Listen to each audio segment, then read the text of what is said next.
I have on this call today Noelle Tatlock. She's with Unland Insurance. Joyce Day. Joyce is, you have recently rebranded. Practice Simple Wellness. Practice Simple Wellness. I look forward to hearing me tell a little bit more about that. And then Earl Riley from First Pekin Savings Bank. And myself, Karen Shorey, and I am with LMI Central Illinois. So why don't we just, Noelle, tell us a little bit about yourself, what you do. We'll just kind of go around the room, Joyce and then Earl. Sure. So I am the personal lines division manager at Unland. And so I took that position in October of 2019. Prior to that, I own my own farmers insurance agency in Pekin. And so certainly not new to the insurance world, but Pat Taphorn, who owns, he doesn't own it, he's the president, kind of convinced me that I should come and work for him. And so it actually worked out really well. So I guess it's been about, 6-7 months now that I've been there. And I married 2 boys and a dog. They're all male. I'm the only female. It's totally, I'm outnumbered. We have the opposite in my house, so. Yeah. Joyce, go ahead and tell me a little bit about yourself. Tell us. So my name's Joyce Day, and my business is called Practice Simple Wellness. I'm an entrepreneur here in Central Illinois. I teach people really easy ways to build and protect their health using natural options. So especially my heart is really with those busy professionals who want to take better care of their health, but they've got so much going on that it's hard to track down exactly what we should be doing and how to fit it in. So I'm married. I live in Peoria, actually Bartonville, and my husband and I are actually celebrating 10 years today. And we were supposed to have a big party, but that didn't work out. And my kiddos, I've got 3 kids, 2 older kids from my husband's first marriage, and my youngest is 8. So I'm testing out the homeschooling thing. Yeah. Earl, go ahead and share with us a little bit about yourself. Yeah, I'm Earl Riley with First Pekin Savings Bank, and I'm the community bank president. And obviously, from my picture on the screen, I'm working from a cave or some other dark place. Been in banking for 33 years. We're a small community bank of about 150 million. Our home office is in Salem, Illinois. I've got 2 sons, one that's 27 and one that's 21. And my wife and I live in Pekin, and we've been Pekin residents all except for 2 years when we lived in Jackson, Mississippi. Wow. I didn't know that about you, the Mississippi part. Yeah, we went there right after college. My wife took a job with a federal contractor down in Jackson, Mississippi, and so I followed her down there, and that was a brand new world for somebody from Pekin, Illinois. That's awesome. And my name is Andrew Nui, and I'm the Director of Innovation and Startups at the Greater Peoria Economic Development Council. And my role is to work with business owners to think about new ways to grow and scale and to solve problems that they face every single day. I want to thank you so much, Karen, for organizing this time.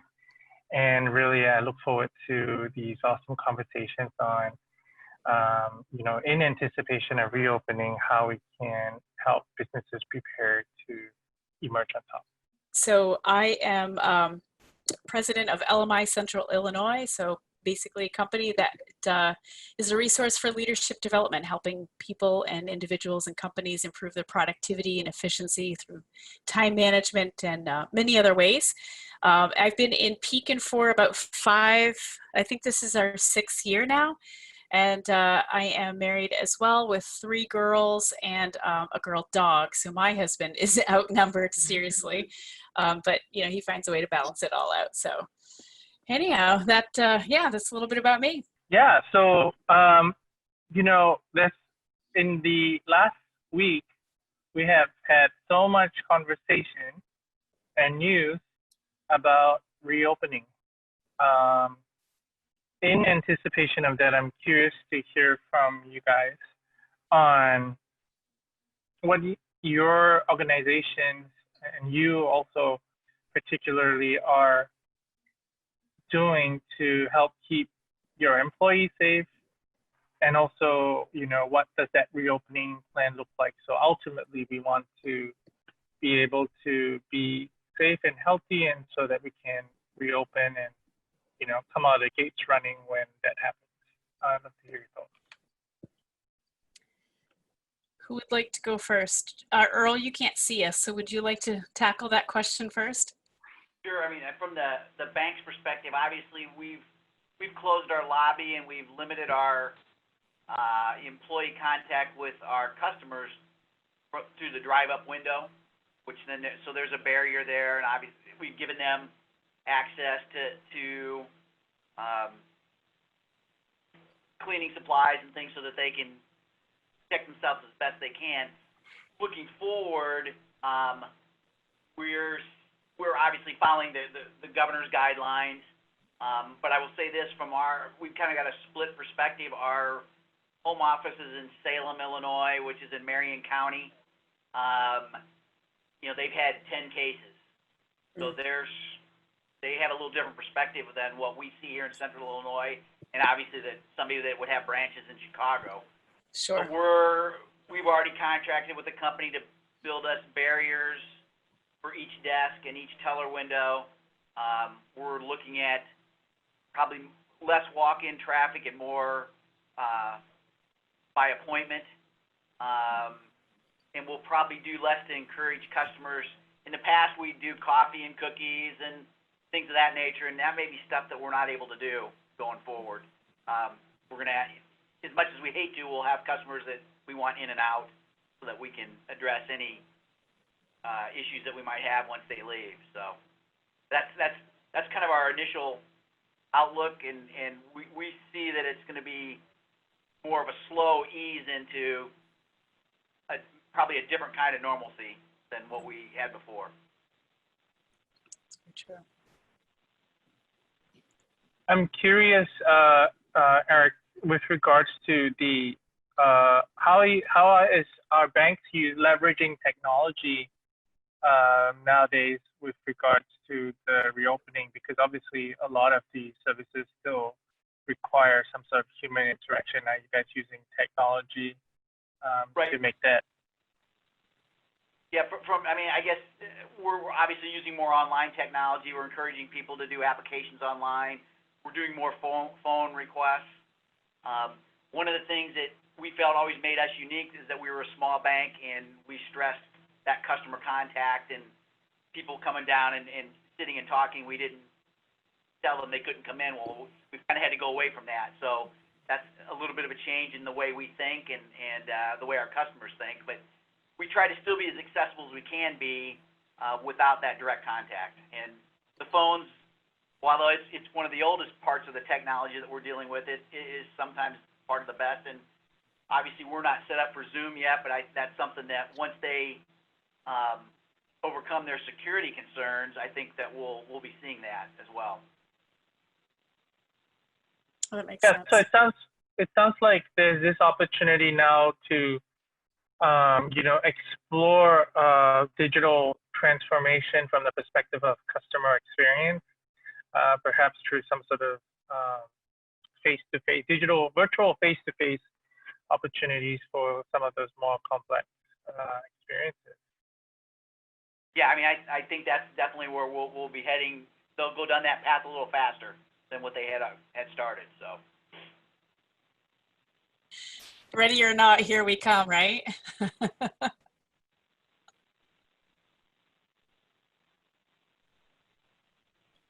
I know for myself, I'll answer the question, Andrew. I very much was, I'm not going to say hands-on, but very much people to person to person kind of my job. And so I'm very thankful to technology because I have been able to do all of my meetings via Zoom and continue to work with my clients via Zoom. And so there has been definitely some adjustments, learning curves, learning how to do sales without being face to face is that's a huge challenge, and so that's one I'm working through right now.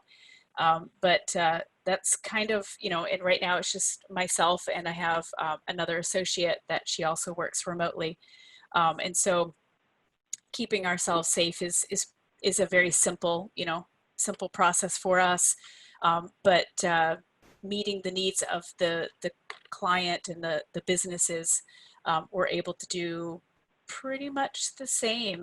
You know, again, it's an adjustment because sometimes people aren't comfortable.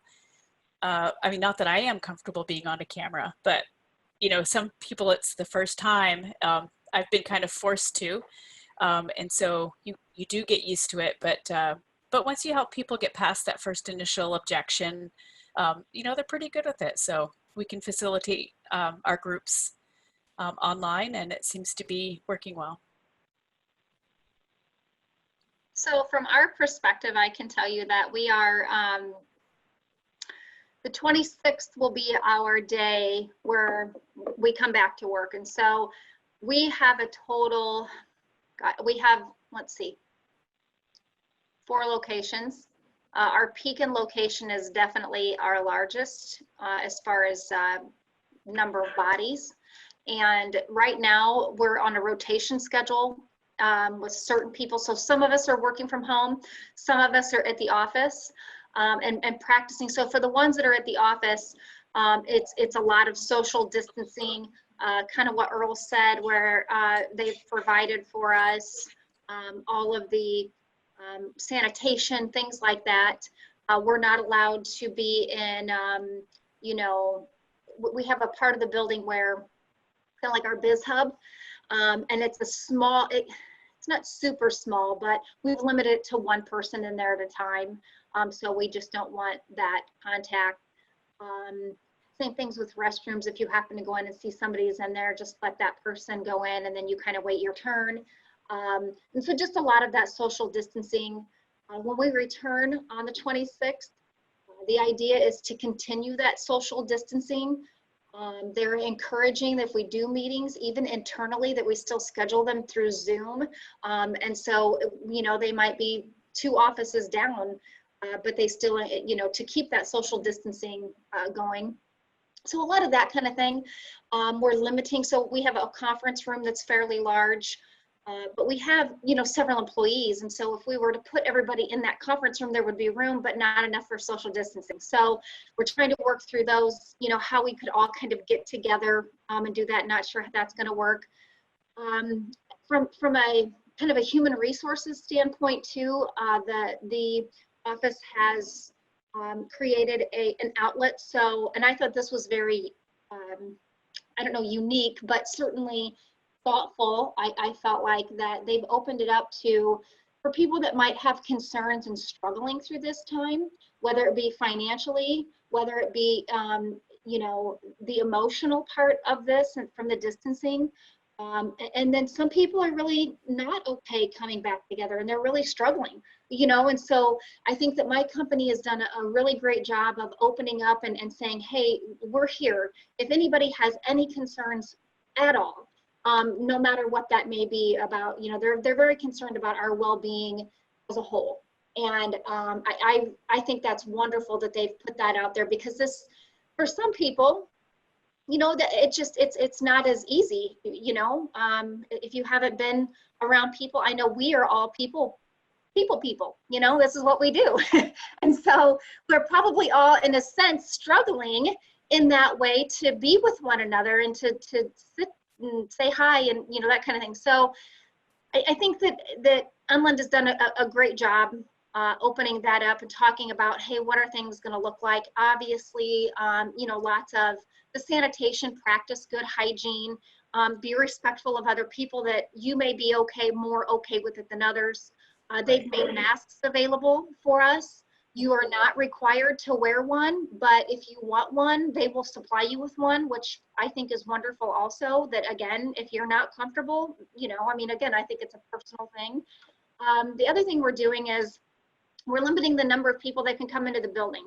So the only person that's allowed outside of being an employee allowed in the building every day is the male person. That is it. just to bring the mail in. And so we kind of have a system at the front door. If you need to drop something off, obviously that communication is had ahead of time, so we know that it's coming in. If you know, instead of putting something through the mail, you know, we have a system for that. So just those kinds of things that are going to continue to take place. I guess the good part of it, because once we come back to the office, they're still limiting, obviously, like I said, the number of people in and out, but they're going to continue to keep it very casual dress. So we get to wear jeans if we want, which I think was kind of cool, because they're like, okay, there's not people coming in. Obviously, you gotta look presentable, but we're gonna stretch it for you a little bit. So I thought that was kind of nice too. So they're being a little flexible in certain areas. I will say this, that every Thursday since this has happened, we have a virtual happy hour, and it has been phenomenal. We've gotten to really know each other a lot better, just from they play games and stuff with us too, to get to know each other. And so we just have that time to get to learn a little bit more about your fellow employees, maybe that you didn't know before. So I thought that was really cool. So I don't know if we're going to continue that or not. That might be a challenge, but anyway, that's all I got. I think sorry. Just one quick comment. I think the culture, Noelle, that your company is doing really speaks volumes to, not just the employees, but also the customers. So that's, I think part of emerging on top out of this, coronavirus, really it's the unspoken rules of culture that we live by and demonstrate every single day, not just a document that's on the wall. So, just really commendable in terms of what your company is doing for that.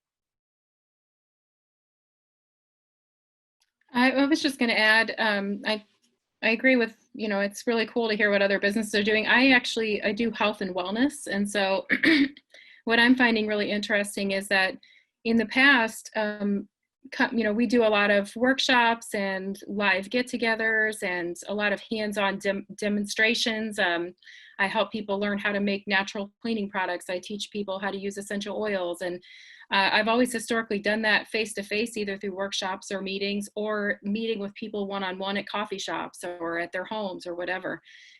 So now, but the problem with that is that most people's health needs compete with the rest of their lives.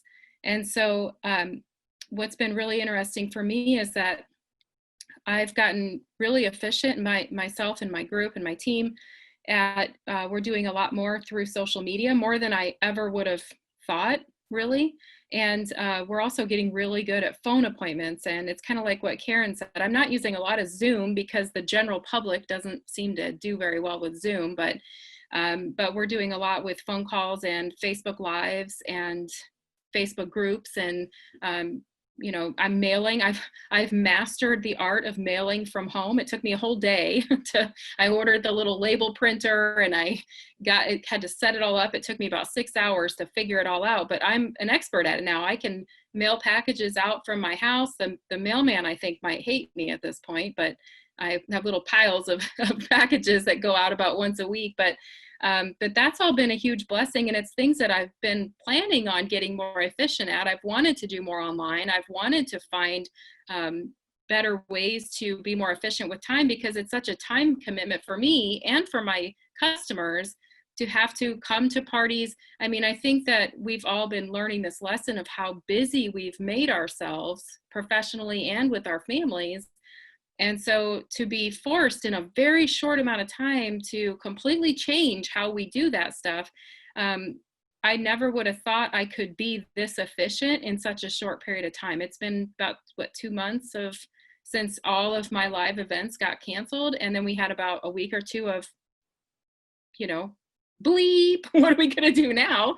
And then we just started rolling with this online thing, and it's been a blessing. And I think what's really cool about it is now I'm thinking about things completely differently, and I'm not competing with so much time constraints. I can jump on the phone and do a follow-up or a chat with somebody in 30 minutes. I've done 3 or 4 of them today, and still being able to meet with my daughter and hang out, do things with my daughter in between and, take care of her. So coming back out, reopening, I feel like as we move forward, this shift in thinking helps me to realize that that I can support people through this technology and through, I'm really exploring emails and how can I continue to feed wellness information to people and teach them how to incorporate it into their day without so much competition for their schedule. And so I think actually it's going to be a blessing for the health and wellness industry once we get over the hurdle of actually doing it. But I think that we're getting a lot more creative now on how to bring wellness in. Like going to a yoga class in the past was, you have to schedule it and you have to do the 20-minute drive to get there. And then you've got the hour-long class, and then you probably chit chat with people afterwards. And then you have to drive home, and that's all time away from your family. Whereas now I can jump on a yoga class on my living room with my daughter playing in the background, and she can play and crawl around me while I'm doing yoga, and I get done, I'm done, and I'm off. And so it's making wellness, I think, a lot more doable for people. So all in all, I think it's a blessing. And I think going back out into the future, I don't really want to go back to the way things were. This is a lot more fun. I'm much more creative with how I'm doing things. And I feel like I'm able to make a better impact with people. And of course, people are a lot more receptive to the concepts of health and wellness right now. So that helps as well. It sounds like Joyce said the technology has been a significant enabler in terms of efficiencies, in terms of optimizing and just creating a better workflow for your business as well as your industry. Yeah, we've really almost like leaned down. Like we have a much more simple process of helping people, and I don't know, it just feels a lot more doable than I think for my customers and for me on both sides of it. And yeah, the technology's there, but in the past, I think I always thought that it was going to have to be, the technology piece was going to be big and clunky and time consuming. And, even just going online, we got to build online workshops and we've got to do all this stuff to go online. And it just felt so intimidating. And now, I mean, you shut down your main way of doing business and boy, you get real creative real fast. And it hasn't been as hard as I thought it was going to be. And it's a lot, we're doing it in more simple ways. It didn't have to be big, complicated online plans. It's Facebook Lives, it's really pretty straightforward. It's funny you say that, Joyce, because that's a lot of what we've talked about. As a matter of fact, we're putting together, I'm literally working on a presentation. I was right before I got on the call about how we're going to help people. So because my job is primarily personal lines, I would typically have somebody come into the office, not all the time. I will say that, I think that's the one part of, I guess, our business as technology has moved along that, some people don't want to come in and necessarily take the time, so they're good with sending me the information. Maybe we have a phone call, or we do a lot by even just strictly email. But I think that I was able to have a Zoom meeting with a potential client. I had emailed her the quotes. I had the quotes in front of me. We had a Zoom meeting and it was fantastic. We got to put a face with a name. It worked out really well. I was able to, of course, answer all of her questions along the way. And so and we're really kind of taking the standpoint from like this telehealth that like doctors and things are doing, which I found so bizarre because literally, I think last year my mother-in-law got diagnosed and needed to see a specialist, and it was through telehealth. And I said, "What's telehealth?" I said, "What are we doing? What do you mean?" Sure, her doctor is in Maryland, and I said, "What? How, they just emailed her all of her reports and all of her her stuff." And then we sit in front of this, and this was literally in the end of January. And then here we are, and I'm already basically, we had this huge conversation about this is how we're helping our potential clients now, is through Zoom, just like this. So it's amazing, like you said, Joyce, when you're forced to do that, how creative and really it is, you think it's intimidating, but like you said, you get in there and it's really not so bad, you know? So, and I'm like you, I'm actually super productive at home. At 5 o'clock, I mean, I work over still. That's the other thing. I have it at my fingertips, but I'm disciplined about moving. But like you said, Joyce, we have some weights and stuff downstairs. So at 5 o'clock, I log off. I put my yoga pants on. I go downstairs and I do my workout. I don't know if you call it a workout, but I call it a workout. I'm moving, lifting some weights. So, right. And before I would have to go to the gym. So it's just taking that time away. So I agree also that we have that convenience too. So that is such a good point, Noelle. You know, it sounds like all the people we have on the call today have successfully navigated crossing over and enabling technology and finding new pathways forward. I want to focus quite specifically now on how did you get unstuck in your business, right? There's a moment of panic and there's a moment whereby like can't do business as usual anymore. And really the hope here is to help other businesses understand who are perhaps even currently in those kind of situations, help them to kind of walk them through the thought process behind how you two navigated and found that pathway forward to being able to leverage technology. Because as you know, it's something big and scary for some people. Never done this before. Technology is hard. I have to learn coding. I have to learn all these things. I tried it before and failed. I'd love to hear your thoughts on those kind of areas.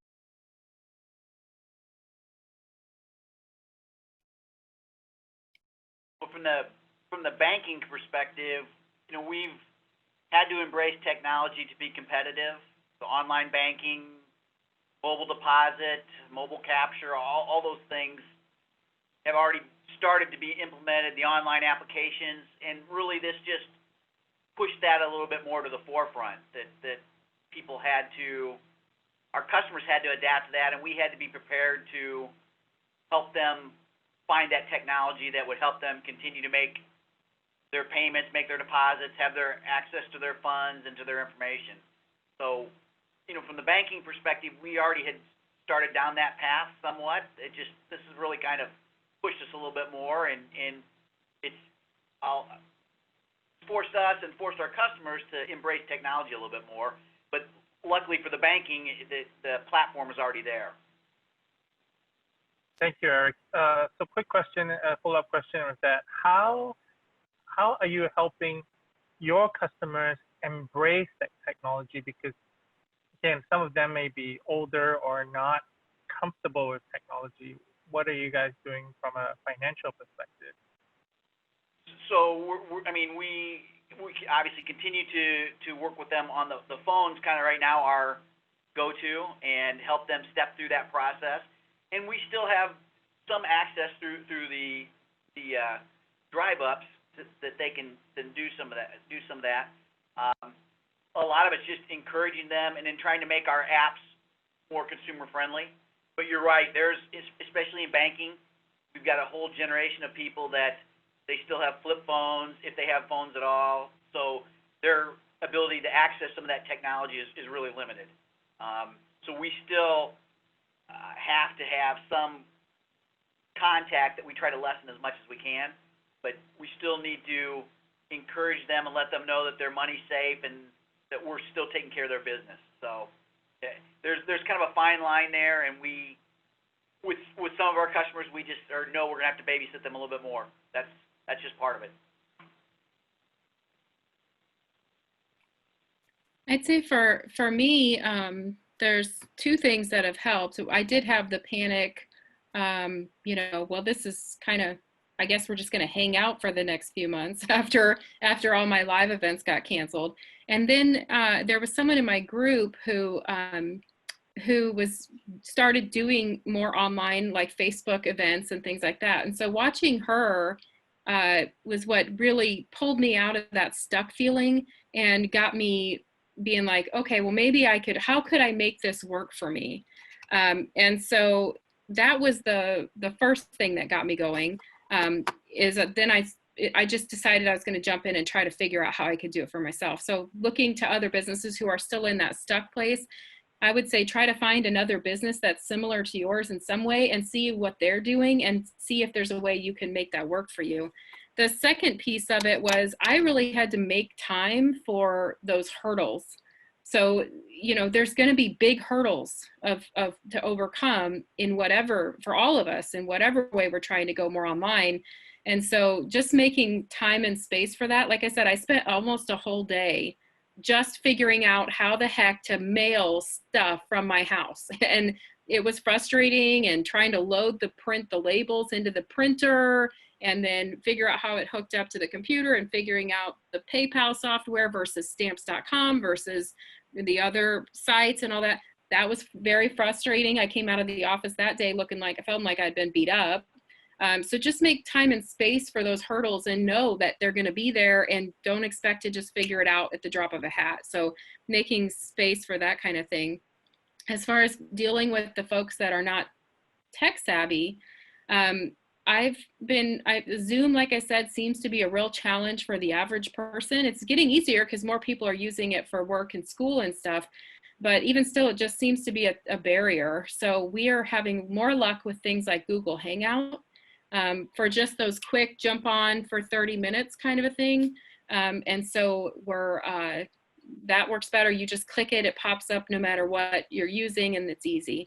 Doesn't have quite as much technological savvy. I can't record things. It's a little bit doesn't work quite as well. But for a conversation with a client or a customer that's 30 minutes, it's easy, it works. The other thing is we're just I think this might be a return to the phone. We are being isolated. We are getting more lonely. To hear Noelle talking about putting up the cubicles, I saw a picture on Facebook of a classroom in France where they've built these pop-up cardboard cubicles onto students' desks. So they're literally going to be sitting in a little box while they're at school. They're just testing out how can they get kids back to school, and yet they have a box surrounding I'm like, this sounds awful. I mean, psychologically, that's such a heavy burden for all of us to carry. Just going to Costco and seeing the masks, and it's like being in an airport, you know, nobody's talking to each other. You can't see anybody's faces. I think that is a psychological burden, and I'm finding that getting on the phone with people is a delight. Whereas before, nobody wanted to talk on the phone. It was a lot of texting and avoiding calls, and you might never get anybody on the phone, but more people are answering the phone than I've ever had in the last 7 years of being in business.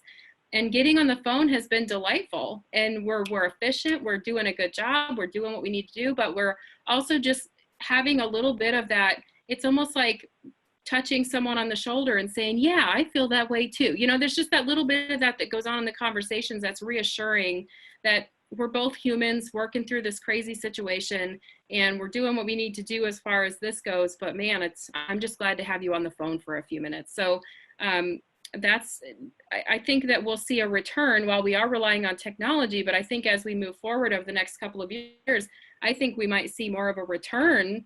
And it won't be too bad to support those people that aren't super tech savvy, because it just means pick up the phone and call them. And that's not a bad thing these days. So. Yeah, Joyce, that really resonates because, you know, I think the issue with technology is that it's cold and impersonal. And so that's why the phone, calling people on their phone, showing and demonstrating to your customers that you actually care more than just the actual, you know, transactional nature of business and sales. So that is probably one of the big things. And again, coming back to what Noelle had shared earlier, this is the living out the culture that of your business, of your work that you're trying to build. And so that's such a great part to that. The other part that you had also shared earlier, which is, you know, overcoming those hurdles of technology, and how I really loved it, how you said, hey, you know, somebody else did that. Somebody else did the Facebook Live, and if somebody else can do that Facebook Live, well, they're not very different from me. And so getting into that mindset shift of like, hey, I don't know what I don't know, so let's go try it. And that's something that, you know, psychologically it's an issue for, you know, everybody, including myself, to overcome. I don't know how to do something. Well, let's become like little children all over again and just try and play.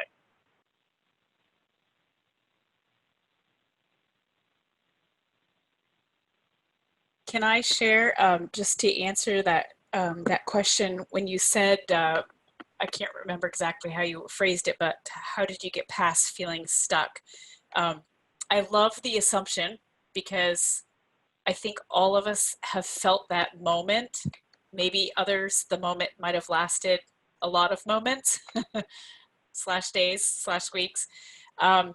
So for me, I definitely, you know, I had this feeling of like, oh my goodness, my income could have just been like stopped abruptly, like no income. My husband's income might possibly be gone, like just all these like these fears, you know.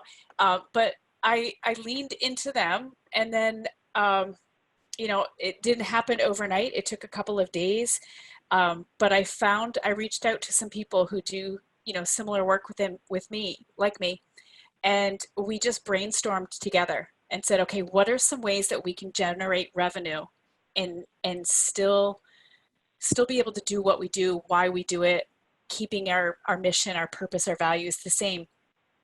Maybe our what changes, but our why is still there. And so the brainstorming process was huge. And then for me, I know being willing to not be perfect. So like you mentioned, you saw somebody, Joyce, you saw somebody on Facebook do something. And I've had people telling me all the time, you need to get more video content up. And I don't like to be behind the camera, so I just don't bother. And so now I'm finding that I have to be. But my first thought is, but what if I don't do it perfectly? Well, no one does anything perfectly the first time. So you have to lean into it. You have to learn how to do it, and being willing to find out that every mistake is an opportunity to go, oh, how can I do this better? Like I can use this as a growing tool. And so being curious, but then going back to connection. So I felt like once I had a plan, I actually came up with 11 different ways that I could generate revenue. Now, just having that didn't do anything. I have to take action now, but that felt good. I could like, okay, I can breathe. And so that was good for me. But what I've been finding to be the most powerful thing as a business owner is I'm making a list of my clients, and I'm just calling and saying, hey, how are you doing? I'm just calling to connect. I want to see how this is impacting you, you know, and just listen to them. Not have an agenda, just listen to them. I found that to be so powerful. I've done it through phone. I've done it through email. Joyce, I was a recipient of your mailings the other day, and I gotta say, it brightened my day. And you can see in my background right there, I have diffusing one of your suggestions on that card, and it was awesome. But it made me smile, and the power of a smile, I think, just went up in value. So finding ways that we can connect with our clients, or whatever we call them, and making them smile, I think, is probably more valuable than anything else. So that's all I had to say. Yeah, so thank you, Karen, for sharing that. And, you know, I just wanted to kind of briefly summarize what we've collectively been doing, and it's kind of posted on the chat. It's called the ODA loop, which is the observe, orient, decide, and act. And this is originally a term used in the military for combat operations. And essentially, you know, in many ways, this is exactly what we've been doing throughout this crisis, right? Like, and everybody's at a different stage in that journey of trying to really understand and reflect and pause and breathe and to just catch a breath, right? Because we're thrown into this roller coaster of a ride with so much uncertainty and ambiguity. Now, how do we make sense of it all? And so just wanted to share that. And coming out of that, I really appreciate where everyone's coming from in terms of you know, how your businesses and companies are emerging on top, and also sharing that learning and experience and thought process. Ultimately, it's really about understanding deeply one another's thought processes, because really at the end of the day, we see output, we don't see the thought process. And so really the goal of these fireside chats is to uncover those hidden thought processes that will help build a resilient community that we have here in the greater Peoria region. I also want to be mindful of time. We're about the 15-minute mark to the hour. So I wanted to kind of cycle one more round if there was some parting thoughts you would like to share with the viewers watching. If you had to redo the entire shutdown all over again, what would you do differently?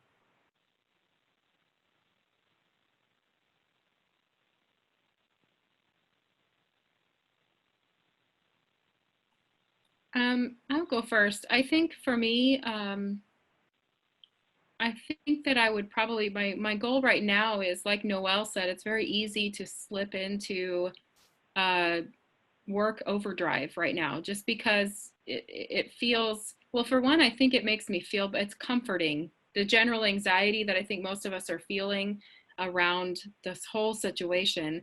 I know for me, just being an entrepreneur and an ideas person and a hardworking woman, it's easy for me to go into work mode because work mode feels straightforward, even with its challenges. I know what to do at work. I don't know what to handle in the rest of the world, but so it's very easy for me to slip into work mode more often, especially because I am home.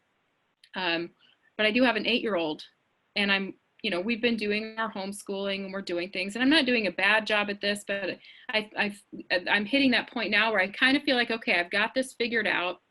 I know what this looks like. And now I just want to get more intentional. If I'm going to be here in this situation, I want to rock it. I don't want to just do, you know, I don't want to just go through it. I just want to do really well. I want to look back on this and say, yeah, I did a good job. So I am working on becoming more intentional with my time so that when I'm focused on work, I can focus on work. And then when I'm with my daughter or my husband or my kids, I can focus on them. And that's always been a challenge when you're an entrepreneur and you run a business, or if you're in a leadership position. It's very easy, I think, for all of us to get sucked into working a lot more than we should. But this is a unique opportunity. I'm not leaving the house. So I feel like it feels a little more doable. I want to just work on getting more intentional with my time. So I looking back, I think that's something I probably could do better. I feel like those first few weeks, especially because I was figuring so much out and I was worried about my business and about, you know, the people that I work with and community. And so I was spending a lot more time online. I think I could have done a little better with being more intentional. So that's my plan going forward. And my closing comments is, you know, once we get past the shock and the confusion and the overwhelm, you know, I think I've got to get really good at compartmentalizing my life a little bit, even though I haven't left the house. When I'm working, I'm in here. When I'm not working, I'm out there, and I don't get the two mingled. So that's what I would say.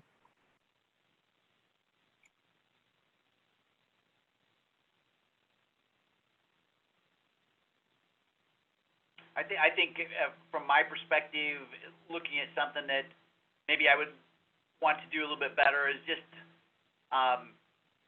following a little bit what Karen said, just having a plan in place to reach out to customers that normally I would see coming into the bank every day or once a week, and just have a better program for that. And what kind of held us up a little bit on that from the bank side of it, as soon as this hit, you know, within a week or so, then the Paycheck Protection Program loan program hit, which was we had a lot going on with that, and then just the whole payment deferral thing that we did with customers. So we were focused on other areas and probably missed out on reaching out to some of our regular customers or customers that weren't having issues, just to assure them that we're still here for them. So I probably would have liked to have a little better plan in place for that. I would agree with Earl as well. I think that, so and maybe it's just a personality thing for me, but I think in situations like this, the unknown, what are you going to do? You know, I kind of looked at it and I thought, you know, is it a scary time? Absolutely. You know, I don't want to take any weight off of what we're going through, but we're doing it together. I'm not going through anything that any of you aren't going through, right? So I think that I tell myself to not get too wrapped up in my emotion, right? So I have found in my life that when we have situations of uncertainty, at least in whatever circumstance it is, whether it's my personal life or my professional life, that when I remove my emotion from it, although that's very difficult, I'm not saying that's easy, I seem to get through it a lot easier. So not to take light off of the, you know, it's a heavy subject. And so to not remove from that, but also to see it as, I mean, what am I going to do if my husband loses his job or I lose my job? Or there's millions of people that have lost their job. I'll be one of them, right? And you know, we're blessed that we've both been able to continue to work through this. And so, you know, although we've had to make adjustments. So I think that maybe that's coming from, so if I were in those shoes, maybe it would be different for me. I don't know, but have we had things happen? Have we had to make adjustments? Yes. You know, personally even, you know, we've made adjustments as well. So I think that just kind of, it helps me when I remove that emotion, keep more of an even thought process on what are we going to do? I would say to what Earl said, once everything really started kind of hitting, we've had our carriers, our insurance companies said, hey, you know what, they've reacted wonderfully and said, listen, we know these are difficult times for people. So if you're not driving as much, we're going to do a premium credit for your account. We're going to put a moratorium on your any cancellations or non-renewals. You know, we're doing all of these wonderful things. And so I think that, and that kind of came down the pipe pretty quick. It seemed to be kind of, once one company did it, there were several more that did that. And I wish I would have, so thinking back, something I would have done, I wish I could have done better would be to communicate those things with my clients in maybe a different manner. So I just think some sort of an email type situation, maybe to let them know what's going on. Or I did a Facebook Live and that was super scary. I think I even said that on Facebook. This was super scary for me. So I was just asking for forgiveness in case I said something really silly, or I mean, it's live, right? So you know, just to let the clients, maybe comfort them in knowing that, hey, at least in your insurance side of it, right? Like, this is what's happening. And so I think that I could have done a better job at doing that. But yeah, all in all, I'm very proud at the way that, you know, my leaders have reacted, you know, to this. Certainly unusual. So.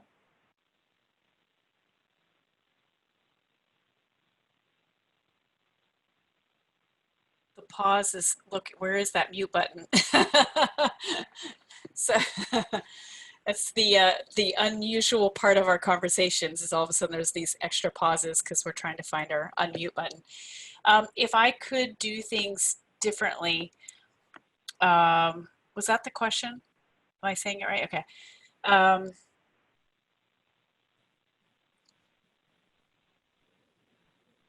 I think, you know, fear is a funny thing. Fear can really paralyze people. And so I think understanding why fear is there in the first place, like, fear is a good thing. We often think of it as a negative.